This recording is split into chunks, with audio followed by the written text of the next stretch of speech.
طفولتي أني سعيد، فأنا لوحدي في الظلام أبكي ودمعي كالغمام، وبداخل الصرخات تمحو بالوئام. فلقد فقدت أحبتي، ضاع الدليل لعودتي، وتعبت حقا في المسير برحلتي.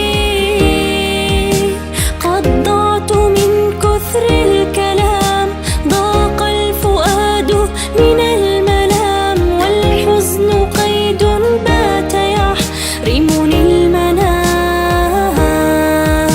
وكتائب في وسط غاب، في روحه كل العذاب، لم يلق أمنا أو سلاما من ذئاب.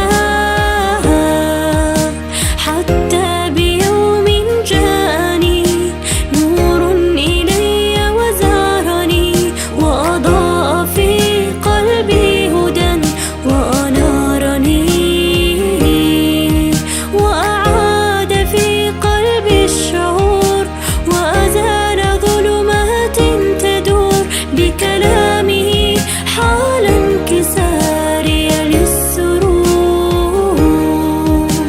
ابدأ حياتك بالعمل، واملأ فؤادك بالأمل، فالحلم لن يبنيه بعض من كسل.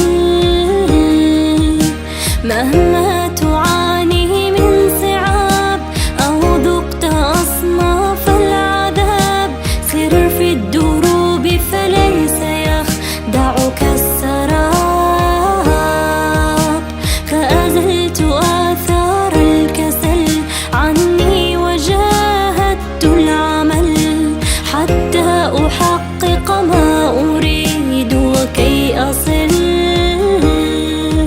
سأطير حتما للنجاح لو كنت مكسور الجناح، لا شيء سوف يعيق في درب الكفاح.